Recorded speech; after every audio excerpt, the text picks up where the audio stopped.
Thank you for coming on this morning, by the way. You analyze it very quiet.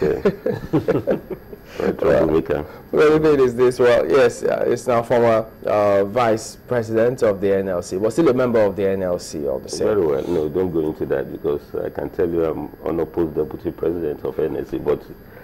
Okay, as you said, let me not go into that. Well, we're looking forward to this election, to this weekend, but whilst we're doing that, politicians are doing what they're doing. They're fraternizing and then, of course, making friends across board.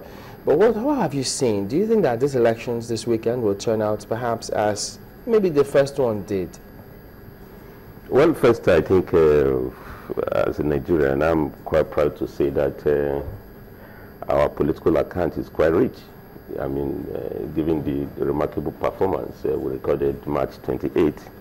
Don't forget there are a lot of, very dangerous predictions about Nigeria.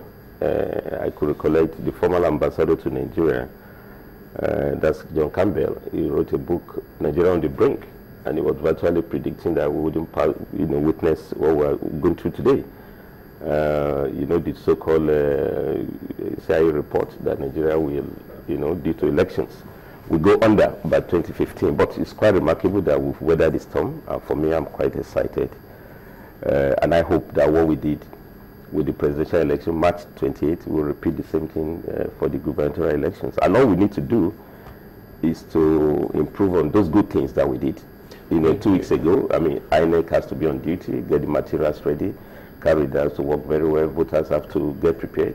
And of course, security agencies have to be as Let me come in here very quickly. Don't you think we're too quick to say we have weighed that particular prediction, knowing full well that, well, the states might just be where the trouble spots are, looking at the contestant? That's what I'm saying, that I agree very well that all politics, as they say, ends up at the local level, but don't forget the challenges we had at the national level, extremely very, very enormous. And what I find very exciting... And that is the fear, because it will seem as if we have ignored the states. And now, getting close to the big day, we just realize how, well, grave the fears are concerning most states that are going for this particular elections. No, I think what we need to do is to make sure as much as possible. Don't forget that even the presidential election took place at the state levels. I mean, we voted at state levels, what we need is a lot of statesmanship on the part of the contestants, to look at the bigger picture.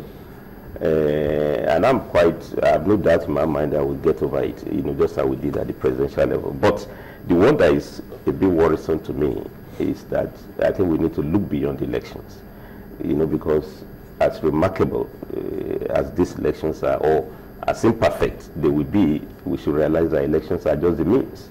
The end is good governance. And when you see this spate of mass defections taking place, I may be worried that we may have change without change, because everybody is virtually back to APC now. And they are doing so without qualms. It also distorts the expectation of the electorate. I mean, if you reject somebody at the poll under a political platform, only for him or her to reappear with the ruling party, possibly holding political position, they will be wondering. And the opposition rejects them. So no, what I'm saying here is that I think I'm just thinking aloud to say that in quantitative terms, I mean, our political account is very rich, but qualitatively, I think there is need for improvement. What I'm saying here is that, and I think we need to revisit the report of the National Conference, which tries to criminalize this cheap carpet crossing, which is taking place. I mean, during the Second Republic, I mean, it is scandalous for you to cross from one party to the other. You'll be treated like a leopard. I think our politicians should stand for something so that they don't fall for anything. And for me, the president-elect, if he's going to fight corruption, it has to start from that. Because the real corruption starts with political corruption. In which in the morning you are in one party, in the afternoon you are another party, in the evening you are one. So it's all about positioning. And for me, I thought we are now in a transition period where we should be taking stock about the need to fulfill promises. Now, what we are hearing the politicians doing now is that we will become a speaker, we would become ministers. Isn't that part of the conversation? And know about who will fulfill the promises that have been put on the table. And the reason let me go back to the governorship elections, which is the main focus. you have just said to us that you don't think that well, we have problems with the states. I'd love to share. No, I'm not saying there won't be problems. You know, I thought they are not insurmountable. You go ahead, yeah.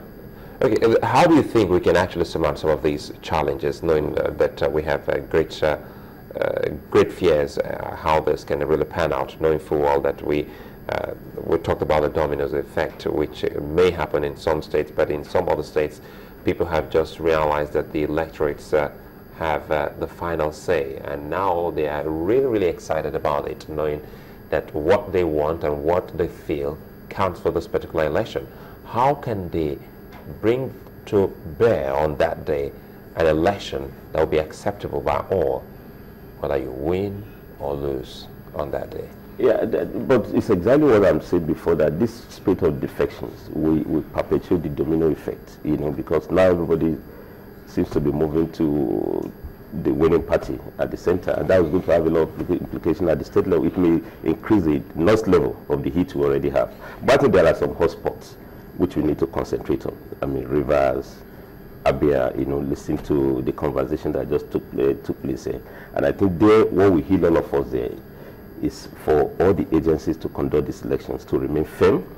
I mean, the whole miracle of March 28 was that the INEC really shows high level of independence. And they resisted political manipulations, and I think what they did at that center should take place at the states. We'll just look forward to... Security agencies too should live up to their mandates. Yeah, we'll expatiate. Nigerian police force, non-political force.